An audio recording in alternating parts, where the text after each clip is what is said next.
Hey y'all, Trent here, and I am back with another Fear Street review. Y'all know I had to go to the theaters to see this one. Today I am reviewing the 2025 version of I Know What You Did Last Summer. Y'all know I am a huge stan account for the original film and the original sequel. I love them both so much, so you know I had to be at the theater opening night to see this one. So, without further ado, I'm going to get into it. It is available in theaters, so I'm going to do my best to keep this spoiler free. But if you need to hit pause, if you're scared, because I mean, you know, I'm not perfect, if you need to hit pause and go to the theaters and watch it and come back, please do so. I'll still be here, I'll still be fierce. Now, let's get into the synopsis. It's pretty straightforward. A group of friends are terrorized by a stalker who knows about a gruesome incident from their past. Sound familiar? I will say this movie is, in many counts, a carbon copy of the original, with a few shifts which are refreshing. I thought that the few shifts that they did make, especially to the original incident and to the friend makeup and all that, was interesting and added some layers of complexity that were not in the original. That being said, I do feel like the one thing holding this movie back was the script. I felt like they were. It needed to be a little more cohesive. The humor and the exposition felt a little shoehorned, a little forced. But when it worked really well. And I think that for the most part, I would say 60% of it worked. Um, I will say that these deaths are much more gruesome than the original. It is pretty. I think most people know that the original director really didn't want to make a horror movie, so that's why it really leans against away from some of the more gore and blood and all that kind of stuff. But this one definitely delivers on that aspect. Um, I also loved, of course, bringing Jennifer Love Hewitt and Freddie Prinze Jr. back. And tell me why it took me till today to realize that there are so many people in this original cast that have three names. Anyway, I digress. Um, I some of it again, some of it just felt a little forced. Like it's gonna be a little bit of a hot take for some of my fellow I Know What You Did Last Summer fans. I didn't need the dream sequence. If you've seen the movie, you know what I mean.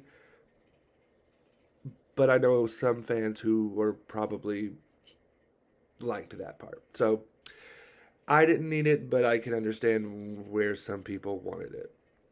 I there was that being said, there's a ton of fan service in this movie, a ton of allusions, ton of flashbacks, tons of revisiting old sites from the original film that have been changed throughout the last 2 or 3 decades since that movie came out. Uh, that was cool. I will say some of it was a little hit or miss for me. Some of it felt like, oh, of course, here we are, we're back to this. But when it worked again, it really worked.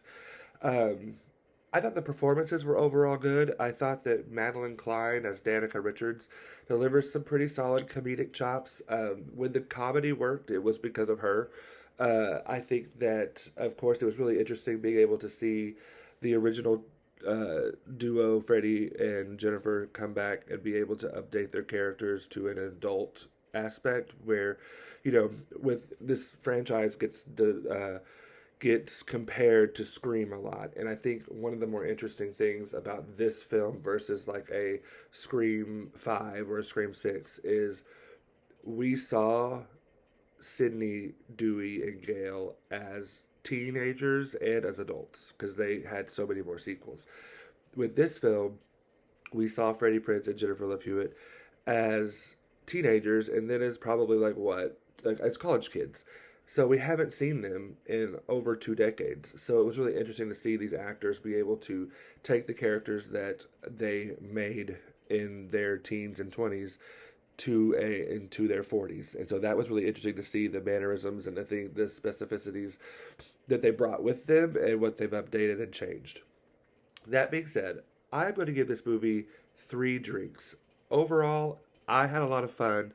I just wish that the script was a little more cohesive to put to the caliber to the first one and probably the second one as well, in my opinion. Um, though nothing could be as bad as the third one. So I guess when you put the bar in hell, there's only one way to go. Am I right? But yeah, three drinks. It's a good time. It's a really good time. It doesn't. It's about 2 hours, but it doesn't feel like 2 hours. It's got enough bang for your buck. There's enough deaths. There's enough fun kills.